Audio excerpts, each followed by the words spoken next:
Hey Kurt, just wanted to give you a before and after with the body track based on what we did today. On the right is the before, on the left is the after.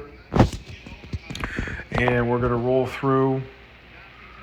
As you can see on the right, when you get to the top of the screen, top of the backswing, in the right foot, you're essentially 50-50 heel to toe,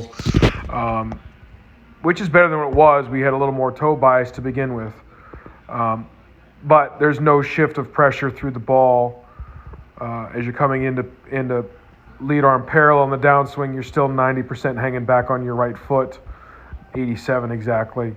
And then as you're coming through impact, you kind of slide through 78% at impact, but still that's a slide getting out to the toe. You don't really transition towards the heel of the lead foot until, well past impact and well past the release.